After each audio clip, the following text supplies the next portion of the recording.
Саламатсыздар ма, құрметті әділ қазір мүшелеріне қатысушылар. Бүгінгі күнге барыңызға сәттілік тілеймін. Мен Орынғалиева Жанел Ақсай қаласының нөмір 3 жалпы білім орта мектебінің 2-б сынып оқушысымын.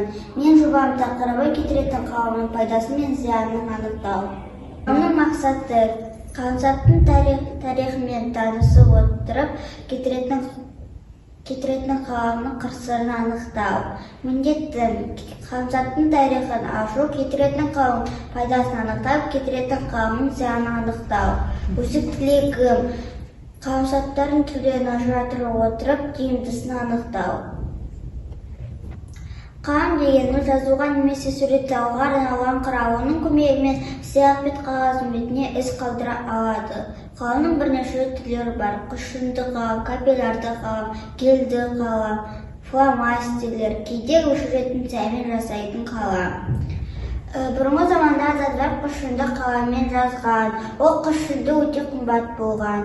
Ағылшын тілінен қауырсын пайда болған. Олар аққудың немесе қағаздың қауырсынан жасалған болыпты. Олар өте қымбат болды. Менің енді зерттеу жұмысым. Мен мына екі қалам. Бір сағат өтті. Енді біз көзіміздің бастымызды қарай. Қайсы жазады, қайсы жазбайды. Көрейік.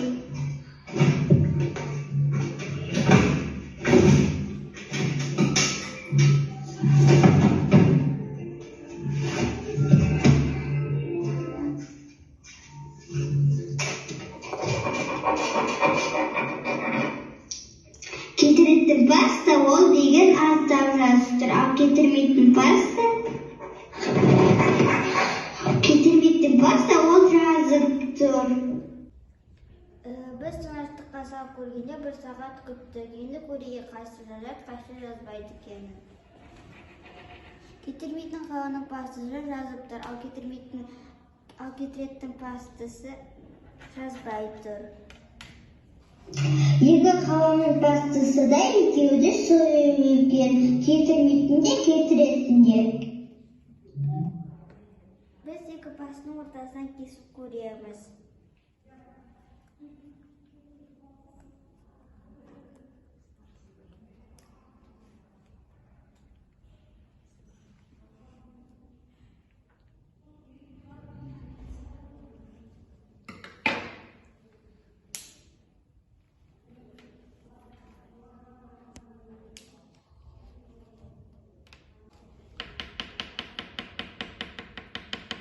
Кетіретін пастасы сұйық болған.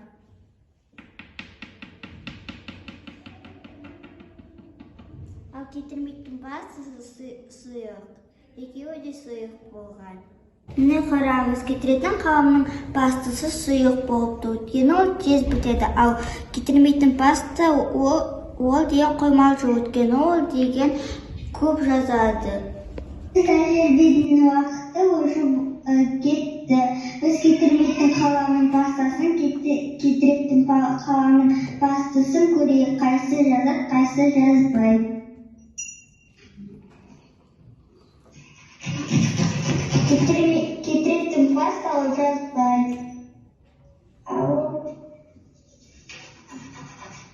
Ал кетірмейтін паста ол жазып тұр. Мына еріп кеткен. Ал бұна ерімеген. Міне біздің екі пастамызды ыстық суға салды. Енді көрейік қайсы жазады, қайсы жазбайды екенін.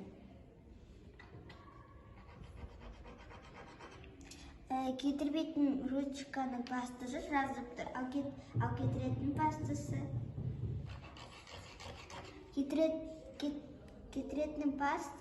Кетіретін қаланың пастасы жазбай тұр, оның түсі өзгеріп кеткен. Сөзімді қорытындай келе, мен кетіретін қалам мен жай қаламды зерттеу жұмысын жүргіздім. Кетіретін қаламның пайдасы мен зияны бар екен. Пайдасы балалар алғаш рет мектепке барғанда онымен ұстауға ыңғайлы және біз қателік жіберсек, онымен кетіруге болады. Ал зияны ол ыстыққа да суыққа да төзімсіз.